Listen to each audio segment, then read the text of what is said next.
നമസ്കാരം. എല്ലാ സഖാക്കൾക്കും എന്റെ അഭിവാദ്യങ്ങൾ. എന്നെക്കുറിച്ച് അവിടെ എല്ലാവരും അറിയാമെന്ന് കേട്ടതിൽ തന്നെ എനിക്ക് വളരെയധികം സന്തോഷമുണ്ട്. ഏതായാലും എനിക്ക് ഇന്നത്തെ ഈ ദിവസം എനിക്ക് നിങ്ങളോട് സംസാരിക്കാൻ സാധിച്ചതിൽ വളരെയധികം സന്തോഷവുമുണ്ട്. എനിക്ക് പ്രസംഗം വലിയ ശീലമില്ല.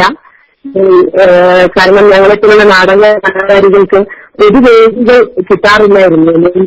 പക്ഷെ എന്നെ സംബന്ധിച്ചിടത്തോളം അബൂബക്കറിന്റെ ഉമ്മ പറയുന്ന എന്ന നാടകം അവതരിപ്പിച്ചതിന് ശേഷം എത്രയോ വേദികൾ എനിക്ക് കിട്ടിത്തുടങ്ങിയിരുന്നു. അതുകൊണ്ട് തന്നെ എനിക്ക് കുറച്ചുകൂടി നിങ്ങളോട് ഇതുപോലെ സംസാരിക്കാനും പറ്റുന്നുണ്ട്.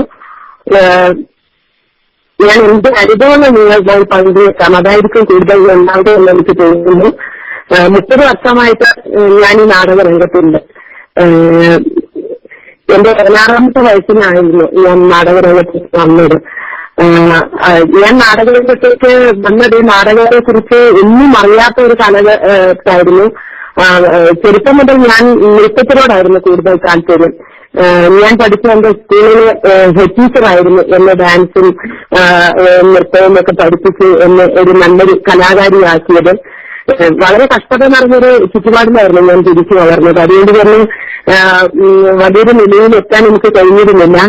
7ാം ക്ലാസ് വരെ എനിക്ക് ഭക്ഷണം തന്നതും നൃത്തം പഠിപ്പിച്ചതും എല്ലാം എന്റെ സ്കൂളിലെ ഹെഡ് ടീച്ചറായ മീനാക്ഷി ടീച്ചറായിരുന്നു.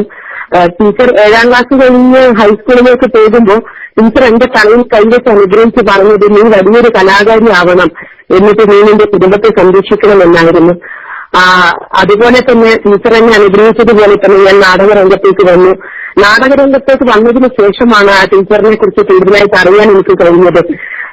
സഖാവ് അഴീക്കോടൻ രാഘവന്റെ ഭാര്യ മീനാക്ഷി ടീച്ചറായിരുന്നു അത്.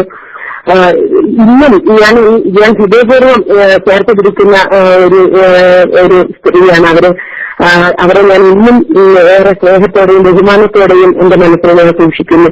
ഇന്നത്തെ നിലയിൽ എത്തിച്ചേരാനുള്ള പ്രധാന കാരണവും ആ ടീച്ചർ തന്നെയാണ്. ചെറുപ്പം മുതലേ എന്റെ കുടുംബം ഇടതുപക്ഷ പ്രസ്ഥാനവുമായിട്ട് സഹകരിക്കുന്ന ആൾക്കാരായിരുന്നു. പക്ഷെ പ്രസ്ഥാനത്തെ കുറിച്ച് കൂടുതൽ അറിയാനൊന്നും എനിക്ക് കഴിഞ്ഞിരുന്നില്ല. നാടകരംഗത്തേക്ക് വരുമ്പോൾ ഒരുപാട് എന്റെ 16ാമത്തെ വയസ്സ്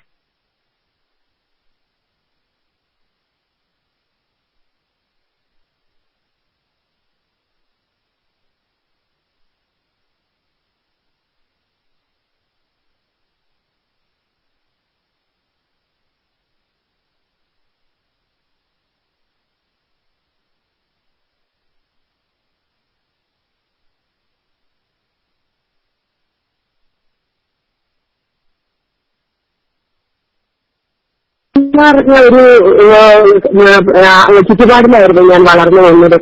ഈ നാടകത്തെ കുറിച്ചോ ഒന്നും എനിക്ക് അറിയില്ലായിരുന്നു. അങ്ങനെയുള്ള ഒരു പ്രായത്തിലാണ് ഞാൻ ഈ നാടകരംഗത്തേക്ക് വരുന്നത്.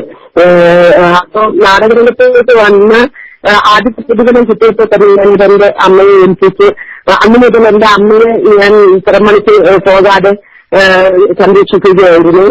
അമ്മയുടെ മരണം അതായത് 4 വർഷം മുമ്പാണ് എന്റെ അമ്മ മരിച്ചത്. അതുവരെ ഞാൻ അമ്മയെ സംരക്ഷിച്ചു. സന്തോഷപൂർവ്വം എനിക്കതിന് സാധിച്ചു. ഒരു സ്ത്രീ എന്ന നിലയിൽ എനിക്ക് വളരെ അഭിമാനമുള്ള ഒരു കാര്യമാണിത്.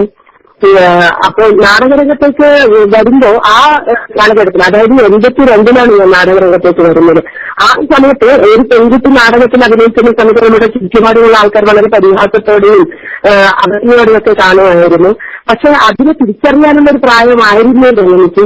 കുറച്ചുകൂടി കഴിഞ്ഞതിന് ശേഷമാണ് ഇവരുടെ പരിഹാസത്തിന്റെ അർത്ഥം എനിക്ക് മനസ്സിലാക്കാൻ തുടങ്ങിയത്.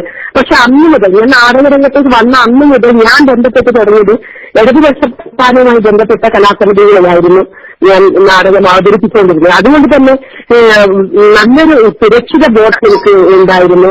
എവിടെയും എനിക്ക് ഒരു ദുരനുഭവം ഉണ്ടായിരുന്നില്ല. പണ്ടത്തെ ആൾക്കാർ പറയുന്നുണ്ടായിരുന്നു നാടകരംഗത്തേക്ക് വന്നാൽ പല ദുരനുഭവങ്ങളും അനുഭവിക്കേണ്ടി വരുന്നു. പക്ഷെ ഈ 30 വർഷമായിട്ടും വളരെ അഭിമാനത്തോടു കൂടി തന്നെ എനിക്ക് പറയാൻ പറ്റും, ഇന്ന് വരെ ഒരു നടിയെന്ന നിലയിൽ ഇന്ന് വരെ ഒരു ദുരനുഭവങ്ങൾ എനിക്ക് നേരിടേണ്ടി വന്നിട്ടില്ല. പക്ഷെ നമ്മുടെ മനുഷ്യര് നമ്മുടെ ചുറ്റിനുമുള്ള മനുഷ്യർ അവസ്ഥയോട് കൂടി നോക്കുകയും മുഖത്തിരിക്കുകയും ചെയ്ത സന്ദർഭങ്ങൾ ഉണ്ടായിട്ടുണ്ട്. പക്ഷെ അത് അവരുടെ അറിവില്ലായ്മ കൊണ്ട് തന്നെയാണെന്ന് ഞാൻ ഇപ്പോഴും വിശ്വസിക്കുന്നു. ആ കാലമൊക്കെ മാറിക്കഴിഞ്ഞു. ഇനി നമ്മുടെ സമൂഹം നാടകത്തിന് ഒരുപാട് അംഗീകരിക്കുന്നുണ്ട്. അതിലെനിക്ക് ഏറെ സന്തോഷവുമുണ്ട്. നാടകം സത്യം പറഞ്ഞാൽ എനിക്ക് എല്ലാ നന്മകളും ഉണ്ടാക്കി തന്നത് നാടകത്തിലൂടെ തന്നെയാണ്. അങ്ങനെ ഒരുപാട് നല്ല നല്ല നാടകങ്ങൾ എനിക്ക് ചെയ്യാൻ പറ്റിയിട്ടുണ്ട്. ഇത് പക്ഷെ പ്രധാനമായിട്ടുള്ള എല്ലാ കലാസമിതികളിലും ഞാൻ പ്രവർത്തിച്ചിട്ടുണ്ട്.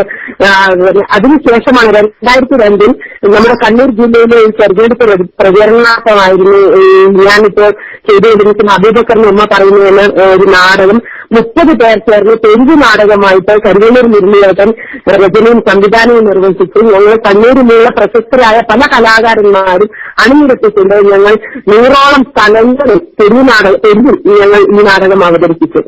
അതിലെ പ്രധാന കഥാപാത്രം ഉമ്മ തന്നെയായിരുന്നു. ആ തെരഞ്ഞെടുപ്പ് കാലഘട്ടം കഴിഞ്ഞതിന് ശേഷവും ഈ നാടകത്തിലെ ഉമ്മ എന്ന കഥാപാത്രം എന്റെ മനസ്സിൽ നിന്ന് വിട്ടുപോയിരുന്നില്ല. നാടകം നിർത്തിയതിനു ശേഷവും പല സ്ഥലത്തു നിന്ന് പല ആൾക്കാരും എന്നെ വിളിച്ച് ഈ നാടകം ഒരിക്കലും നിർത്താൻ പാടില്ല, ഇത് കളിച്ചുകൊണ്ടേ ഇരിക്കണം എന്ന് ആവശ്യപ്പെട്ടപ്പോൾ ഞാനും എന്റെ ഭർത്താവ് മധു വെങ്ങരയും കൂടി കരിയർ മുരളിയേട്ടനോട് സംസാരിച്ച് ഈ കേന്ദ്ര കഥാപാത്രമായ ഉമ്മയെ നമുക്ക് ഒറ്റയ്ക്ക് അവതരിപ്പിച്ചാൽ എന്താണെന്നൊരു കാര്യം പറഞ്ഞു നോക്കിയപ്പോൾ മുരളിയേട്ടൻ വളരെ സന്തോഷത്തോടുകൂടി നമുക്കത് നോക്കാമെന്ന് പറഞ്ഞ് ഒറ്റക്കുള്ള ഒരു നാടകമാക്കി ഏകപാത്ര നാടകമാക്കിയിട്ട് തരികയും മുരളിയേട്ടന്റെ വീട്ടിൽ ഇരുന്നുകൊണ്ട് തന്നെ ഒരു ഗുരുകുല സമ്പ്രദായം പോലെ ഞങ്ങൾ ഒരു 2 ആഴ്ച കൊണ്ടാണ് ഈ നാടകം ഞങ്ങൾ റെഡിയാക്കി കൊണ്ടുവന്നത്. സത്യം പറഞ്ഞാൽ ഈ നാടകം ഒറ്റക്ക് 1 മണിക്കൂർ വേദിയിൽ അവതരിപ്പിക്കുമ്പോൾ ജനങ്ങളെ മെടുപ്പിക്കാതെ 1 മണിക്കൂർ രംഗത്ത് അവതരിപ്പിക്കുമ്പോൾ ജനങ്ങൾ എങ്ങനെ ഈ നാടകത്തിനെ സ്വീകരിക്കുമെന്നുള്ള ഒരു സംശയം മുരളിയേട്ടന് ഞങ്ങൾക്ക് ഉണ്ടായിരുന്നു. ആദ്യമായിട്ട് ഞങ്ങൾ ഈ നാടകം അവതരിപ്പിച്ചതും ഈ നാടകം ഉദ്ഘാടനം ചെയ്തത് അന്നത്തെ കണ്ണൂർ ജില്ലാ സെക്രട്ടറി ആയിരുന്നു ND ഗോവിന്ദൻ മാഷായിരുന്നു. കണ്ണൂർ ജില്ലാ കമ്മിറ്റി ഓഫീസിൽ വെച്ചായിരുന്നു ഈ നാടകം ഉദ്ഘാടനം കഴിച്ചത്. അതിനുശേഷം സത്യം പറഞ്ഞാൽ ഈ നാടകവുമായിട്ട് മുന്നോട്ട് പോവുക തന്നെ ചെയ്തു. ദിവസത്തിൽ 3 സ്ഥലങ്ങളിൽ ഈ നാടകം അവതരിപ്പിക്കേണ്ടി വന്നിട്ടുണ്ട്. അങ്ങനെ നിരന്തരമായ സ്റ്റേജ് ചെയ്തുകൊണ്ടിരുന്നു. ഇപ്പോ ഞാൻ ഈ നാടകം 1014ാമത്തെ വേദി പിന്നിട്ടിരിക്കുകയാണ്. 1001ാമത്തെ വേദി എറണാകുളം ചങ്ങമ്പുഴ പാർക്കിൽ വെച്ചിട്ട് ഇപ്പോ എറണാകുളത്തെ ജില്ലാ സെക്രട്ടറിയാണ് ND ഗോവിന്ദൻ മാഷ് തന്നെയായിരുന്നു 1001ാമത്തെ വേദിയിൽ ഉദ്ഘാടനം ചെയ്തത്. അന്ന് മാഷ് പറഞ്ഞത് ഈ നാടകം 10,000ാമത്തെ വേദിയിൽ ഞാൻ തന്നെയായിരിക്കും ഉദ്ഘാടനം ചെയ്യുക എന്നും എന്നോട് പറഞ്ഞു.